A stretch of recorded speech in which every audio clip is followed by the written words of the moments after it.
Delhi liquor స్కామ్లో 9 గంటలు కవిత enquiry. ఈ నెల 16న మళ్లీ విచారణకు రావాలన్న ఈడీ. ఆప్తో మీటింగ్లు, లావాదేవీలపై ప్రశ్నలు, పిల్లై వాంగ్మూలం, మొబైల్స్ మార్చడంపై ఆరా. ఈడీ ఆఫీస్ దగ్గర బీఆర్ఎస్ హంగామా, నినాదాలు. హైదరాబాద్కు బయలుదేరిన కవిత, మంత్రులు. 100 కోట్ల అవినీతిపై కవిత జవాబు చెప్పాలన్న చుగ్. సింపతి కోసమే బాధితురాలిలా డ్రామాలన్న భాటియా. ఈడీ తలుచుకుంటే అరెస్ట్ చేయొచ్చు, అయినా డ్రామాలన్న రేవంత్. కాంగ్రెస్ పోరాటంతోనే లిక్కర్ స్కామ్ బయటపడిందన్న పవన్ ఖేరా. సంజయ్ అనుచిత కామెంట్ చేశారంటూ బీఆర్ఎస్ ఆందోళనలు. నోటీసులు ఇస్తామని రాష్ట్ర మహిళా కమిషన్ ప్రకటన. రాత్రికి హైదరాబాద్ రానున్న హోంమంత్రి అమిత్ షా. రేపు సిఐఎస్ఎఫ్ పరేడ్, రాష్ట్ర నేతలతో ప్రత్యేకంగా మీటింగ్. చేతి వృత్తులు ఆత్మనిర్భర్ భారత్కు నిజమైన చిహ్నాలు. ఆదరణ లేకే వేరే వృత్తులకు పోతున్నారని మోడీ ఆవేదన. జైల్లో పెట్టిన స్థైర్యాన్ని దెబ్బతీయలేరని సిసోడియా ట్వీట్. ఒకే పార్టీ ఉండాలన్నదే బీజేపీ పాలసీ అన్న చడ్డా. భార్యకు ఆరోగ్యం బాలేదు, సీబీఐ విచారణకు రాలేనన్న తేజస్వి. నా కుటుంబాన్ని టార్గెట్ చేశారంటూ లాలూ ప్రసాద్ ట్వీట్.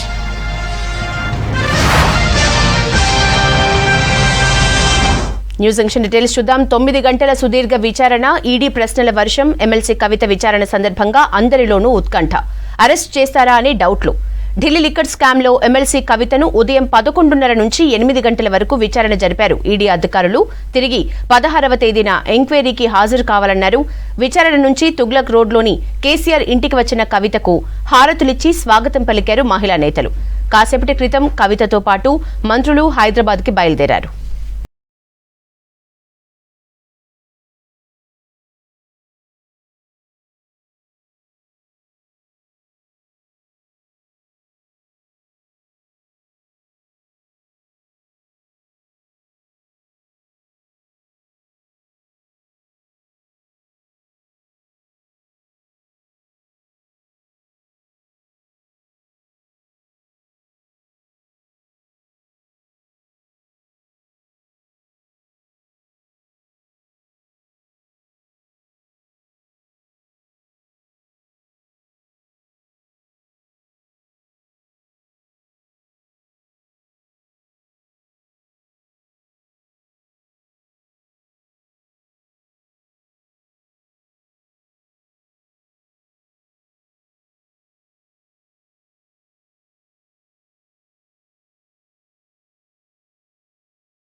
మూడు టీములుగా ఆఫీసర్లు మకం పెట్టారు. ఢిల్లీలో జరుగుతున్న పరిణామాలను ఎప్పటికప్పుడు రాష్ట్రానికి చేరవిస్తున్నారు అధికారులు. జాగృతి, మహిళా సంఘాల నేతలు కూడా తెలంగాణ భవన్లోనే ఉన్నారు.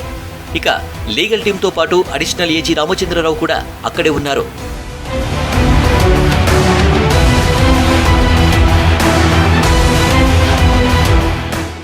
ఉదయం కవిత ఈడీ ఆఫీసుకు వెళ్లే సమయంలో మంత్రులు, పార్టీ ముఖ్య నేతలు, ఎంపీలు, కార్యకర్తలు పెద్ద సంఖ్యలో కేసీఆర్ ఇంటి దగ్గరకు చేరుకున్నారు. జై కవిత, జై బీఆర్ఎస్ నినాదాలు చేశారు. ఈడీ ఆఫీస్ దగ్గరికి నేతలు, కార్యకర్తలు పెద్ద ఎత్తున చేరుకున్నారు. ఈడీ ఆఫీసులోకి కవిత వాహనంతో పాటు మరో కారును మాత్రమే అనుమతించారు పోలీసులు. వెంట వెళ్లిన భర్త అనిల్, అడ్వకేట్ను ఈడీ ఆఫీసులోకి అనుమతించలేదు.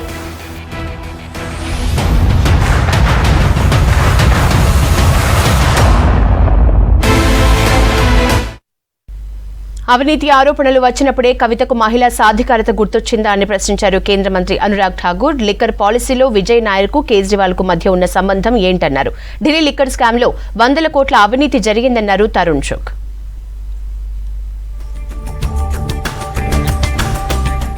ఢిల్లీ లిక్కర్ స్కామ్లో 100 కోట్ల అవినీతి జరిగిందన్నారు బీజేపీ రాష్ట్ర వ్యవహారాల ఇన్ఛార్జ్ తరుణ్ చుగ్. లిక్కర్ స్కామ్లో కవిత ఖచ్చితంగా సమాధానం చెప్పాలని డిమాండ్ చేశారు. దర్యాప్తు సంస్థలకు సోనియా, కేసీఆర్ ఎవరైనా ఒక్కటే అన్నారు. బండి సంజయ్ వ్యాఖ్యలను బీఆర్ఎస్ నేతలు వక్రీకరిస్తున్నారన్నారు. जांच एजेंसियां जांच करती हैं तो आप उसको पॉलिटिकल रंग देते हो. किसी भी परिवार को उसके वंश के नाम पर छोड़ने का अधिकार इंडियन पिनल कोड में नहीं है. कहीं नहीं लिखा कि गांधी वंश में पैदा हुए हो, केसीआर वंश में पैदा हुए हो, लालू यादव के वंश में पैदा हुए हो तो आपके पास लूट का लाइसेंस है. ये बौखलाहट है. सच सामने आ रहा है और सच का डर पूरे केसीआर परिवार को डरा रहा है. అవినీతి ఆరోపణలు వచ్చినప్పుడే కవితకు మహిళా సాధికారత గుర్తొచ్చిందా అని ప్రశ్నించారు కేంద్ర మంత్రి అనురాగ్ ఠాకూర్. కవిత ఢిల్లీకి వెళ్లి మరో దోపిడీ చేశారని ఆరోపించారు. ఢిల్లీ లిక్కర్ పాలసీలో విజయ్ నాయర్కు కేజ్రీవాల్కు మధ్య ఉన్న సంబంధం ఏంటని ప్రశ్నించారు. లిక్కర్ పాలసీని విజయ్ నాయర్ ముందు ఉంచాల్సిన అవసరం ఏముందన్నారు అనురాగ్ ఠాకూర్. कोई महिला सशक्तिकरण की बात करता है, 9 साल राज्य की सरकार में क्या केवल एक ही महिला का सशक्तिकरण हुआ? क्या जब घोटाले में भ्रष्टाचार के गंभीर आरोपों में घिरे तब आपको याद आई? क्या तेलंगाना में लूट कम कर ली थी जो दिल्ली भी लूटने चले आए? అవినీతి పరులు సానుభూతి పొందేందుకు డ్రామా ఆడుతున్నారన్నారు బీజేపీ అధికార ప్రతినిధి గౌరవ్ భాటియా. కవితకు ఇండో స్పిరిట్ తో సంబంధం ఉందా లేదా చెప్పాలని డిమాండ్ చేశారు. కవితకు అరుణ్ పిల్లై, బుచ్చిబాబుతో సంబంధాలు ఉన్నాయన్నారు. ये जो शराब घोटाला है जिसके किंग पिन अरविंद केजरीवाल हैं, उसमें के कविता जी आपको भी जनता को बताना होगा कि आपका इंडो स्पिरिट से कोई लेना देना है या नहीं है. आपको ये बताना होगा कि बुच्ची बाबू इनसे आपका कोई लेना देना है या नहीं है. और प्रतीत ऐसा होता है ये भ्रष्टाचार इतना बड़ा है, अब जब सारी कड़ियां जुड़ रही हैं तो जनता को भी पीड़ा हो रही है कि इन भ्रष्टाचारियों ने किस तरह से जनता को लूटा है और अपनी तिजोरियों को इन्होंने भरा है. ప్రతిపక్షాలను లేకుండా చేయాలన్నదే బీజేపీ లక్ష్యమన్నారు ఆప్ ఎంపీ రాఘవ్ చద్దా. ప్రతిపక్ష నేతలను కేసుల్లో ఇరికించి దర్యాప్తు సంస్థలను ఉసిగొల్పుతున్నారని మండిపడ్డారు. దేశంలో ఒకే పార్టీ ఉండాలని, ఒకే నాయకుడు ఉండాలని బీజేపీ కోరుకుంటుందని విమర్శించారు. इस देश को विपक्ष मुक्त कर दो, इंडिया को ऑपोजिशन लेस कर दो और भारत के लोकतंत्र को एक तंत्र में बदल दो, तब्दील कर दो. Convert democracy into autocracy and make India an opposition-less country. MLC కవితపై బండి సంజయ్ చేసిన కామెంట్స్ ని తప్పుపట్టారు బీఆర్ఎస్ నేతలు. సంజయ్ వ్యాఖ్యలు మహిళా సమాజం తలదించుకునేలా ఉన్నాయని మండిపడ్డారు. సంజయ్ పద్ధతి మార్చుకోకపోతే తీవ్ర పరిణామాలుంటాయని హెచ్చరించారు. మరోవైపు సంజయ్ కామెంట్స్ ని సుమోటోగా తీసుకుంది రాష్ట్ర మహిళా కమిషన్. విచారణ జరపాలని డీజీపీని ఆదేశించింది. బండి సంజయ్ కామెంట్స్ మహిళా సమాజం తలదించుకునే విధంగా ఉన్నాయని మండిపడ్డారు మంత్రులు సబితా ఇంద్రారెడ్డి, సత్యవతి రాథోడ్. కవితపై బండి సంజయ్ వ్యాఖ్యలు సరికాదన్నారు. బీజేపీ పాలిత రాష్ట్రాల్లో మహిళలకు ఎక్కడ గౌరవం ఉందో చూపించాలన్నారు. స్థానిక సంస్థల్లో 50% మహిళలకు రిజర్వేషన్లు అమలు చేస్తున్న ఏకైక రాష్ట్రం తెలంగాణ అన్నారు. తెలంగాణ రాష్ట్రంలో గౌరవ ముఖ్యమంత్రి కేసీఆర్ గారి నాయకత్వంలో స్థానిక సంస్థల్లో 50% రిజర్వేషన్ అమలు చేస్తున్న రాష్ట్రం ఏదైనా ఉందంటే తెలంగాణ రాష్ట్రం. దాదాపుగా 32 జిల్లా పరిషత్ చైర్మన్లుంటే 20 చైర్మన్లు మహిళలకే ఈరోజు పెద్దపీట వేసిన ప్రభుత్వం కేసీఆర్ గారి ప్రభుత్వం. నువ్వు తోవిన గోతిలో నువ్వే పడబోతున్నావు బీజేపీ బండి సంజయ్ అని చెప్పి హెచ్చరిస్తా ఉన్నావు. నీకు సిగ్గుండాలి. నువ్వు ఎన్ని ఈడీలు బోడీలు మోడీలను తెచ్చుకున్నా 2023లో కూడా నీకు 100 పై నియోజకవర్గాల్లో నీకు డిపాజిట్ రాదు. ఇది రాసి పెట్టుకోమని చెప్పి హెచ్చరిస్తా ఉన్నాం. బండి సంజయ్ నోరు దగ్గర పెట్టుకొని మాట్లాడు. బండి సంజయ్ లాంటి మూర్ఖుడిని సస్పెండ్ చేయాలి, బహిష్కరించాలి పార్టీ నుంచి అని చెప్పి నేను డిమాండ్ చేస్తాను. ఢిల్లీ తెలంగాణ భవన్ దగ్గర ఆందోళన చేశారు బీఆర్ఎస్ నేతలు. ఎమ్మెల్సీ కవితపై బండి సంజయ్ అనుచిత వ్యాఖ్యలు చేశారని ఆగ్రహం వ్యక్తం చేశారు. సంజయ్ కామెంట్స్ కు నిరసనగా ఆయన దిష్టిబొమ్మ దహనం చేశారు. బీజేపీకి బండి సంజయ్కి వ్యతిరేకంగా నినాదాలు చేశారు. సంజయ్పై జాతీయ మహిళా కమిషన్ కు ఫిర్యాదు చేస్తామన్నారు బీఆర్ఎస్ మహిళా లీడర్లు. బీజేపీ విధానాలపై జాతీయ స్థాయిలో పోరాడతామన్నారు మంత్రి ఎర్రబెల్లి దయాకర్ రావు. ఈడీ కేసులను ఎదుర్కొనేందుకు సిద్ధంగా ఉన్నామని చెప్పారు.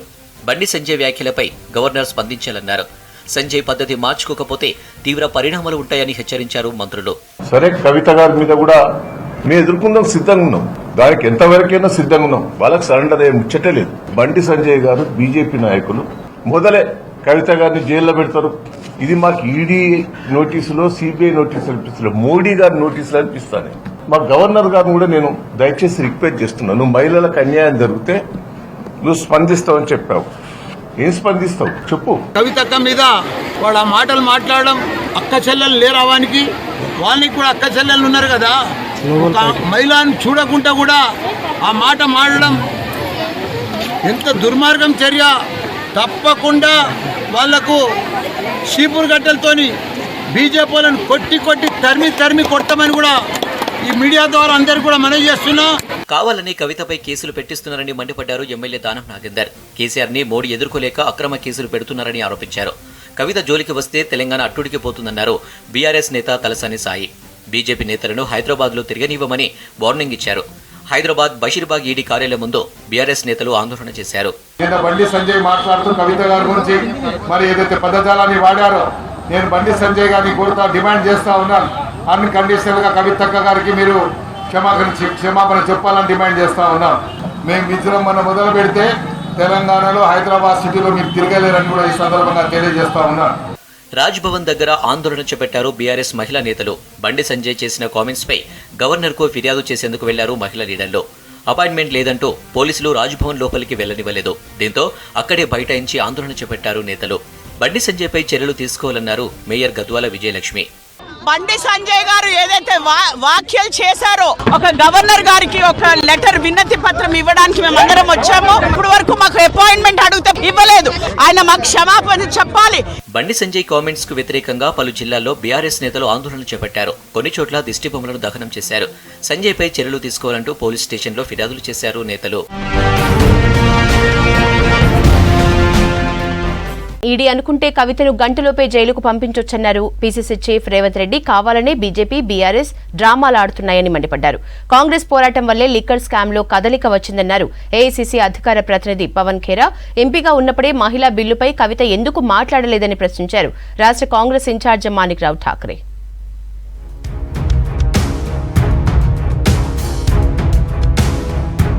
ఈడీ అనుకుంటే కవితను గంటలోపే జైలుకు పంపించవచ్చన్నారు PCC chief Revanth Reddy. BJP BRS కావాలనే డ్రామాలాడుతున్నాయని మండిపడ్డారు. కవిత, కేటీఆర్, హరీష్ రావు, సంతోష్ దగ్గర 1,00,000 కోట్ల సంపద ఉందని ఆరోపించారు.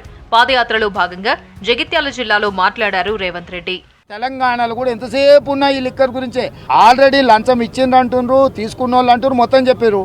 ఏముందే, కవితను తీసుకొని పోయి లోపల వేయడానికి 1 గంట చాలు. ఎందుకు నోటీసులు ఇచ్చి మళ్ళీ పోయి మళ్ళీ రా, వారానికి ఒకసారి, నెలకోసారి, ఎందుకు ఈ డ్రామా అంతా? అరెస్ట్ చేయడానికి ఇంకా ఆలస్యం ఎందుకు? మళ్ళీ విచారణ పేరు మీద రామ్మ పోమ్మ ఏం పేరంటానికి పిలుస్తుండ్రా? పెళ్లికి పిలుస్తురా? దేనికి పిలుస్తురు?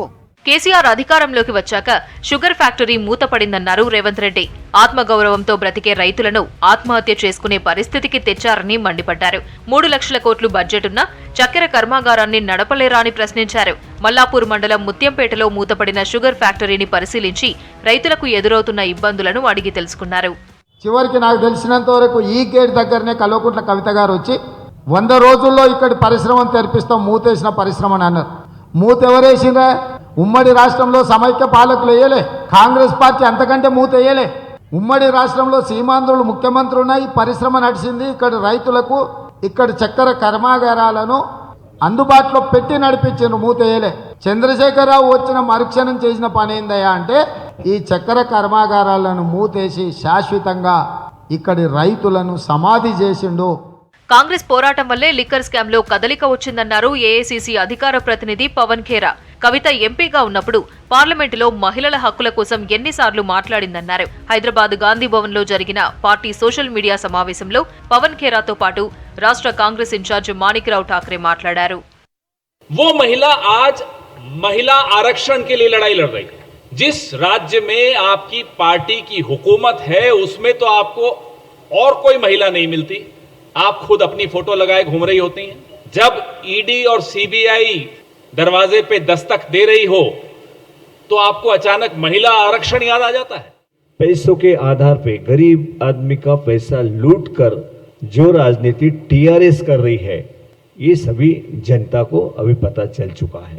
गरीब जनता के जेब से पैसा निकाल लेना और उसको 5% 10% उसमें से निकाल के दे देना और हमने आपके लिए कितना बड़ा अच्छा काम किया है दिखावा, ये करने की कोशिश ये गवर्नमेंट कर रही है. लेकिन लोगों को इस पता चल चुका है कि ये गवर्नमेंट हमारे हित में नहीं है, वो फैमिली के हित में है. ये बात स्पष्ट हो चुकी है. పాదయాత్రలో ప్రభుత్వాల వైఫల్యాలను ప్రజలకు వివరిస్తామన్నారు సీఎల్పీ నేత భట్టి విక్రమార్క. తెలంగాణను ఎందుకిచ్చాం, ప్రజలు కోరుకున్న అంశాలు ఏంటో చెప్తామన్నారు. 91 రోజుల పాటు 1365 కిలోమీటర్ల తన పాదయాత్ర కొనసాగుతుందన్నారు భట్టి. మంచిర్యాల, ఖమ్మం, హైదరాబాద్లో బహిరంగ సభలను నిర్వహిస్తామని చెప్పారు. కాంగ్రెస్ ను అధికారంలోకి తీసుకురావడమే లక్ష్యంగా పాదయాత్ర ఉంటుందన్నారు నేతలు. మీలో ఒకటిగా మీ మధ్యకి పాదయాత్ర రూపేణా అడుగులు వేయటానికి వస్తా ఉన్నాం. కాంగ్రెస్ పార్టీ ద్వారా మాత్రమే మనం అనుకున్న తెలంగాణ లక్ష్యాలు నెరవేర్చుకోవడానికి అవకాశం ఉన్నదని ప్రజానికం మొత్తానికి తెలియజెప్పి 2023-24లో కాంగ్రెస్ పార్టీని అధికారంలో తీసుకొని రావడం కోసం మన అందరి ప్రతి అడుగు ఉపయోగపడాలని చెప్పి నేను మీ అందరికీ విజ్ఞప్తి చేస్తా ఉన్నాను. మహిళలను కించపరచడంలో బీజేపీ, బీఆర్ఎస్ ఒక్కటేనన్నారు PCC working president Mahesh Kumar Goud. Bandi Sanjay మాటలను ఖండిస్తున్నామంటూనే బీఆర్ఎస్ నేతల వేధింపులు లెక్కలోకి రావా అని ప్రశ్నించారు. సర్పంచ్లు, చైర్పర్సన్లు వేధింపులు తట్టుకోలేక బీఆర్ఎస్ కు రాజీనామా చేస్తున్నారన్నారు. రాష్ట్రంలో మహిళలని కించపరచడంలో బీజేపీ కానీ బీఆర్ఎస్ కానీ రెండు ఏవి కూడా తీసిపోవు. ఇవాళ బండి సంజయ్ కవిత మీద ప్రయోగించిన మాటల్ని కాంగ్రెస్ పార్టీ తీవ్రంగా ఖండిస్తూ ఉంది. ఈ రాష్ట్రంలో టీఆర్ఎస్ కూడా సాక్షాత్ ఈ రాష్ట్ర గవర్నర్ని టీఆర్ఎస్ మంత్రులు, ఎమ్మెల్యేలు, ఎమ్మెల్సీలు ఎంత నీచమైన భాషలో ఎంత కించపరిచే విధంగా మాట్లాడినారో మనం చూసాం. పాదయాత్రలో భాగంగా జగిత్యాల జిల్లా మెట్పల్లి పసుపు మార్కెట్లో అమ్మకానికి తీసుకొచ్చిన పసుపును పరిశీలించారు రేవంత్ రెడ్డి. కాంగ్రెస్ అధికారంలోకి వస్తే క్వింటాల్ పసుపుకు 12,000 మద్దతు ధర కల్పిస్తామని హామీ ఇచ్చారు. స్వాతంత్ర్యం వచ్చిన తర్వాత కూడా ప్రభుత్వం నుంచి చేతి వృత్తులు చేసుకునే వారికి సహకారం అంతలేదన్నారు ప్రధాని మోడీ. విశ్వకర్మ కౌశల్ సమ్మాన్ పై జరిగిన పోస్ట్ బడ్జెట్ వెబినార్ లో పాల్గొన్నారు ప్రధాని. విశ్వకర్మ గొప్ప క్రియేటర్, వాస్తు శిల్పి అన్నారు మోడీ. చేతి వృత్తులు చేసేవారిని ఆదుకోకపోవడంతో అసంఘటిత రంగంలో చాలా మంది ప్రజలు తమ వృత్తుల్ని వదులుకున్నారన్నారు. చేతి వృత్తులు ఆత్మనిర్భర్ భారత్ కు నిజమైన చిహ్నాలన్నారు ప్రధాని మోడీ. कुछ ना कुछ सृजन करने वाले और वो भी औजार की मदद से करने वाले उन लोगों की एक समृद्ध परंपरा रही है. जो टेक्सटाइल के क्षेत्र में काम करते हैं उनकी तरफ तो ध्यान गया है, लेकिन हमारे लुहार, स्वर्णकार, कुम्हार, बढ़ई, मूर्तिकार, कारीगर, राजमिस्त्री अनेकों हैं जो सदियों से अपनी विशिष्ट सेवाओं की वजह से समाज का अभिन्न हिस्सा रहे हैं. इन वर्गों ने बदलती हुई आर्थिक जरूरतों के मुताबिक इवी न्यूज़ जंक्शन अपडेट्स.